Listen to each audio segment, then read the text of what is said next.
Yo, what's up guys, welcome back to another video. This is a reaction to funny things you were guilty of in the 1970s. This would be stuff that I guess my parents should have been getting up to as well, because they were both born, dad's 70 and my mum's 71. But yeah, let's see the mischief you, people born in this era or a bit before, got up to in this decade. I mean, in terms of like clubbing and stuff, when did clubbing become a thing? Was that like probably like this? Because there was always different types. I'm sort of talking about how like clubbing is now, like going to the clubs, and I guess there was always a form of it, but maybe it was a bit of a different style to how it is nowadays. But I don't know if this is going to be for like people that are like in their late teens or early 20s, or just for like kids growing up. We're going to see. Hopefully going to enjoy. Hopefully this brings back some good memories for you. And let's learn a little bit about the era you grew up in. There are many things about each decade that are regrettable. Many of us became wrapped up in a fad or two that we wished we would have skipped over. The 1970s especially was filled with some embarrassing but memorable ones. So let's revisit some of these funny fads that many of us were guilty of taking part in during the 1970s.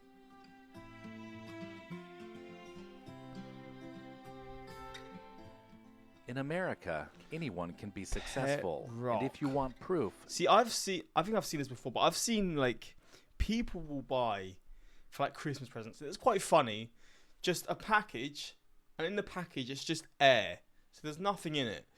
This isn't as bad because you get an actual thing, but there's just things that people will buy. And again, I don't think this was like an ironic thing. I think this was actually like a serious thing, like the air thing. I think it's just one of the things you'll get as a joke for someone, right? But a pet rock. I mean, take a look at Gary Dahl, the inventor of pet rocks. The advertising executive came up with the idea while drinking with his buddies, and the idea became a fad that sold upwards of 100,000 units per day. Per day?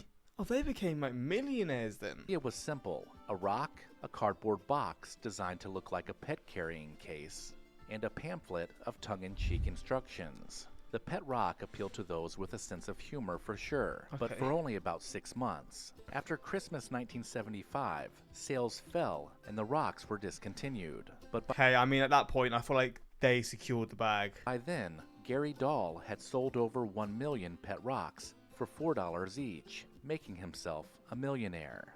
Love that. There were a lot of clothing options in the 1970s, and yet many of us still chose polyester. The synthetic material made owning a leisure suit or a safari jacket attainable for many disco fans, and we own them in just about every color and pattern. The casual polyester suit look became even more popular after John Travolta showed up wearing them on the big screen in Saturday Night Fever.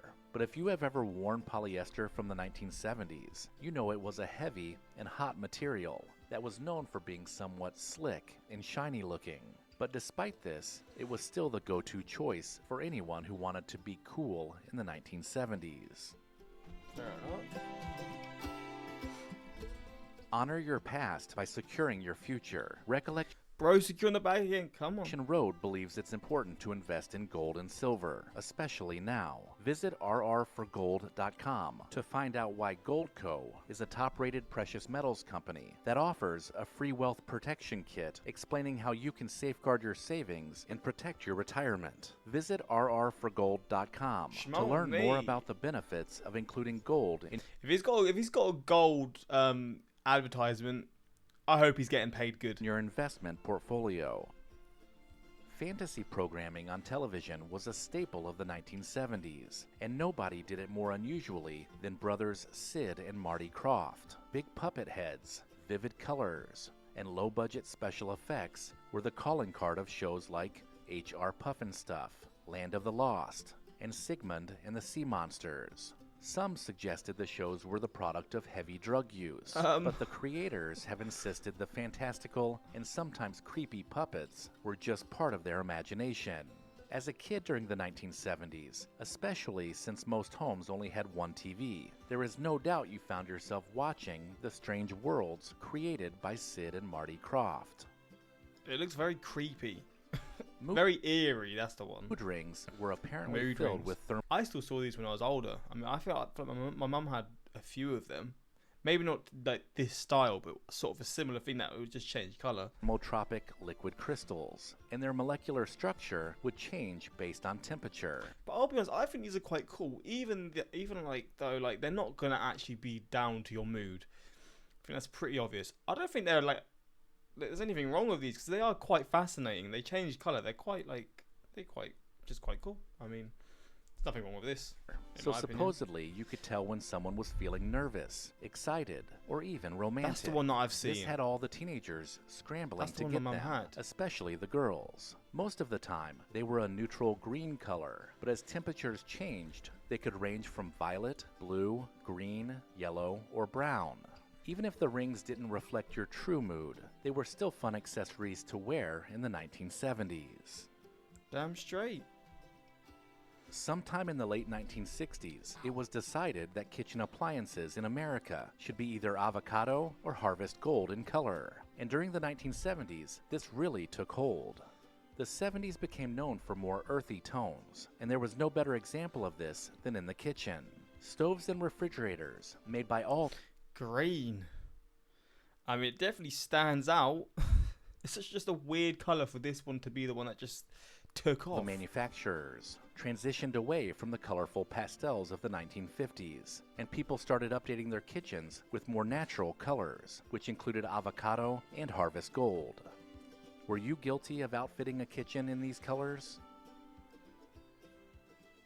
The first episode of Saturday Night Live premiered on October 11th of SNL. 1975, and the show instantly made stars of their not-ready-for-primetime players. Comedy rebels like John Belushi, Bill Murray, and Bill Gilda Murray. Radner Bill Murray was on the early days of SNL. God damn. kept us up late with their hilarious sketches. Another skit in particular starred Dan Aykroyd and Steve Martin, playing two Czech brothers, constantly trying to get together with swinging American foxes. It was a solid parody of the kinds of characters you might actually find in a 1970s nightclub. The Wild and Crazy Guys skit had everyone imitating the catchphrase around the water cooler on Monday mornings.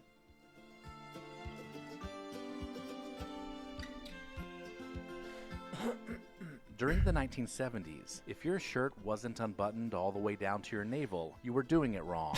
The look was I couldn't do this. definitely on the casual side, and it did an exceptional job of showcasing your hairy chest. If it was good enough for Burt Reynolds or Barry Gibb, then all 1970s men should follow suit. Looking back, maybe it wasn't the best look, especially when coupled with those floppy collars and leisure suits. Look how high their trousers are. Following a 1973 overhaul, the game show Match Game moved to CBS and became the raunchy, hilarious free-for-all we remember today. The show was about two contestants trying to win money by matching answers with a panel of celebrities. But really, it was about the one-liners delivered by the likes of Brett Summers, Richard Dawson, and the always outrageous Charles Nelson Riley. The bawdier, the better. And although Match Game looks seriously dated today, it still manages to deliver some solid laughs, and was a guilty pleasure for many back in the 1970s. The 1973 oil crisis hit wallets pretty hard, and filling up larger vehicles took its toll on many Americans. So some of them switched to compact new cars like the Ford Pinto, the AMC Gremlin, and the AMC Pacer. Unfortunately, whatever they offered in mileage, they lacked in design. The Ford Pinto was infamously explosive. Oh, this.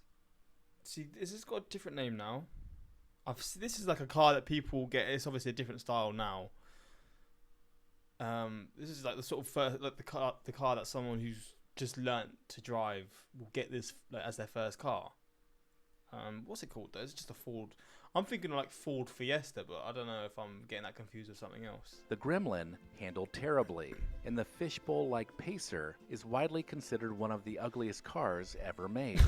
Thankfully, all three of these models were short-lived, and manufacturers recognized their mistakes, stopping production of them by 1980. Let me just see Ford Fiesta. I might be getting it confused, but this is something I searched earlier. Ford Fiesta. This one. This is the sort of car that I'm thinking of.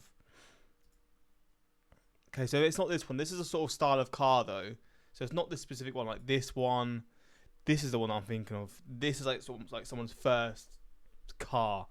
Not everyone, but like it will be a lot of people's first car kind of thing. Like, yeah, like this one. Come on, I knew it was Ford Fiesta. I knew it. Yeah, are Ford Fiestas common in the US as well, or is it just a UK car? Yeah. No idea. I mean, Ford is a US company. But I don't know if the Ford Fiestas that I'm showing there are really used in the US.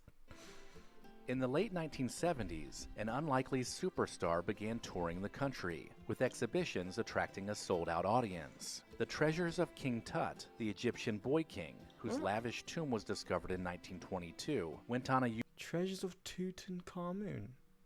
Wait, he was like a big thing in the 70s? What? Wait, I'm so confused. U.S. tour starting in 1976, and it was so successful it lasted into the 1980s. The exhibition created such a buzz, King Tut and Egyptian culture was showing up on TV, in movies, and in music. Wait, so like King Tutankhamun or whatever was not really known of before this then? I mean, I know he said that they discovered his stuff in the early 19th century or 20th century, but I mean that's so weird to me. It's not like it's quite like a recent sort of discovery in a sense then. Who could forget Steve Martin's costumed SNL performance of King Tut in 1978? Not to mention, many of us were guilty of owning at least one King Tut t-shirt too. What the hell? That's so fascinating to me. Let me know in the comments if I missed anything, and make Well, sure to sign up for the Recollect.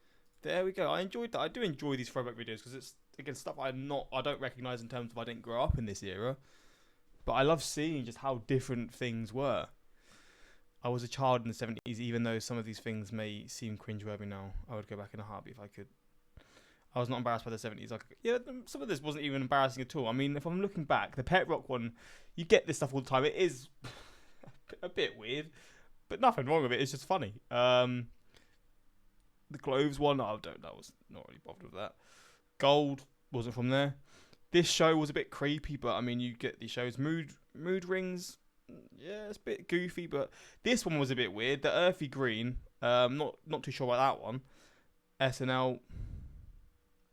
The shirts, I couldn't do that. But if you've got the aura or you've got the just no shit attitude, don't give a fuck attitude, you go for it. I couldn't do it though. Game show, I had no idea what that is. The cars, I mean, fair enough, ugly cars, but people got to do what they got to do. And Tutankhamun, yeah, I enjoyed this. Hopefully enjoyed this well. If there was this type of video for the 2010s, I would love to see what it would be like because I can't even imagine, bro. I can't even imagine. But yeah, hopefully enjoyed this reaction. And yeah, until next time, like, subscribe. Peace.